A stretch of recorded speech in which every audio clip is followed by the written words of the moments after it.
اسے پڑھیں گے جیش العدل۔ یہ ایک عسکریت پسند گروپ ہے۔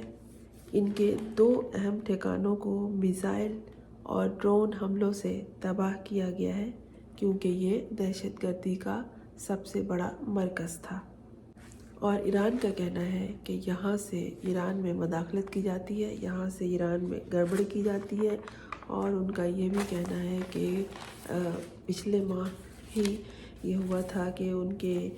پولیس فورس پر حملہ ہوا تھا، جس میں کئی ہلاکتیں بھی ہوئی تھیں، اور وہ بھی حملہ یہیں سے ہوا تھا۔ اچھا، گزشتہ ایک ہفتے میں، جو پچھلا ایک ہفتہ گزرا ہے، اس میں ایران نے، یعنی ایران کے سیکورٹی فورسز نے 3 اٹیک کیے ہیں۔ اچھا، اس میں سے ایک اٹیک ہوا ہے عراق پر، دوسرا اٹیک ہوا ہے شام پر، اور تیسرا یہ پاکستان پہ تھا۔ اب یہ میں نے 3 نقطے بیان کیے ہیں۔ ایک اٹیک کا مطلب نہیں تھا کہ ایک ڈرون ادھر مار دیا، ایک ڈرون ادھر مار دیا، بلکہ اس میں جو عراق پہ حملہ ہوا ہے، یہاں انہوں نے 11 بیلسٹک میزائل مارے ہیں، اور ان کا یہ کہنا ہے کہ عراق پہ جو انہوں نے 11 بیلسٹک میزائل مارے ہیں، یہ موساد کے اڈوں پر حملہ کیا ہے انہوں نے۔ موساد جو یہ بھی عسکریت پسند تنظیم میں ان کا کہنا ہے کہ آتی ہے، اور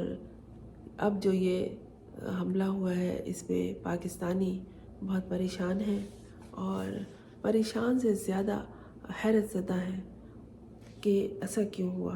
اچھا، اب پاکستان کی جو وزارت خارجہ ہے، ان کی جانب سے کافی دیر بعد، بہت دیر کے بعد ایک بیان جاری ہوا، جس میں یہ کہا گیا کہ پاکستان کی خود مختاری کی مکمل طور پر یہ عمل، یہ جو ڈرون حملہ ہے، یہ خلاف ورزی ہے،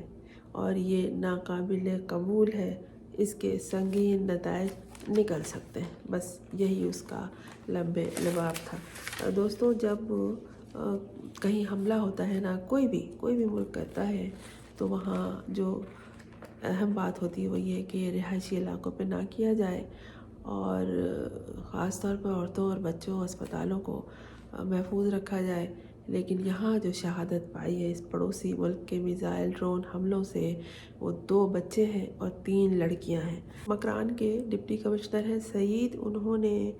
BBC سے بات کرتے ہوئے یہ بتایا کہ ہاں، یہ ڈرون حملہ ہوا ہے، یہ بالکل ٹھیک ہے کہ یہ رہائشی علاقے پہ ہوا ہے، یہ بھی ٹھیک ہے کہ ایران کے سرحد کے قریب ہے، اور یہ بھی درست ہے کہ اس میں بچوں کی ہلاکت ہوئی ہے، اور ہم مزید جو نقصان ہوا ہے اس کا اندازہ بھی کر رہے ہیں۔ اب جو یہ بچوں کی ہلاکت ہوئی ہے، تو یہ بچے کسی پہاڑ کی چوٹی پہ تو نہیں کھڑے ہوں گے، یا تو گھر میں ہوں گے، یا تو اسکول میں ہوں گے، یا تو میدان میں کھیل رہے ہوں گے، یا بکریاں چرا رہے ہوں گے، یہی کر رہے ہوں گے۔ اور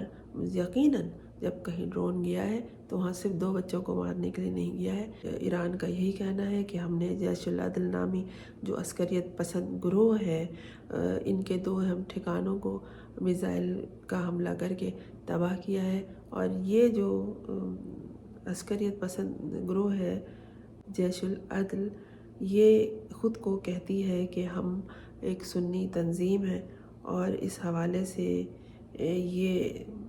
شدت پسند ہے۔ اچھا، ایران نے جو عراق اور شام پہ پاکستان سے پہلے حملہ کیا ہے، اس میں بھی انہوں نے یہی کہا ہے کہ یہاں بھی جو ہے وہ شدت پسند ہے، اور وہ ہمارے اوپر مختلف اوقات میں یہ حملے کرتے رہتے ہیں، باقاعدہ بتاتے ہیں کہ اس وقت ہوا تھا حملہ، اور اس دن ہوا تھا، اور اس ماہ ہوا تھا، وہ انہوں نے کیا تھا، تو ہم اپنی سالمیت کے لیے یہ کر رہے ہیں۔ بہت سے سوالات پیدا ہوتے ہیں کہ جب ایک اچھا پڑوسی ہے جس نے پاکستان کو بنتے ہی تسلیم کیا تھا، ان کو ایسا کیا مسئلہ ہو گیا کہ انہوں نے باقاعدہ میزائل ڈرون سے اٹیک کیا۔ اور ادھر جو ہے حال ہے وہ یہ ہے کہ عوام کو اپنے مسئلے مسائل میں پھنسا دیا گیا ہے، اور جو ایک شخص تھا وہ جو کہتا تھا کہ ایبسولوٹلی ناٹ، تو اس کو جیل میں بند کر دیا گیا ہے، اور سارے بولنے والے جو پاکستانی عوام ہیں ان کو ججز کے پیچھے لگا دیا گیا ہے، اور ایک شیر افضل مروت ہے، اس کے پیچھے اداروں کو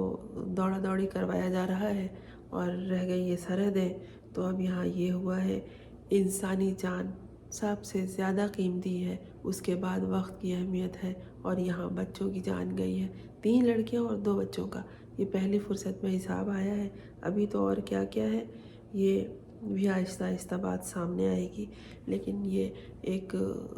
شاکنگ نیوز ہے، بہت بڑی خبر ہے یہ پاکستان کے لیے، اور بہت پریشانی کا مقام ہے، بہت سوچنے کا۔ تیار رہیے جیسے بھی حالات ہیں اس سے نمٹنے کے لیے، اور ان حالات کی بہتری کے لیے اپنی ایفرٹس کرتے رہیں اور اپنی دعائیں کرتے رہیں۔ میں ہوں فرزانہ روحی اسلم۔ اگر آپ نے اس چینل کو سبسکرائب نہیں کیا ہے تو کر لیجئے تاکہ میرا اور آپ کا ایک ساتھ جاری رہے۔ اس حوالے سے ہمیں جو بھی خبریں ملتی رہیں گی ہم آپ کو بتاتے رہیں گے۔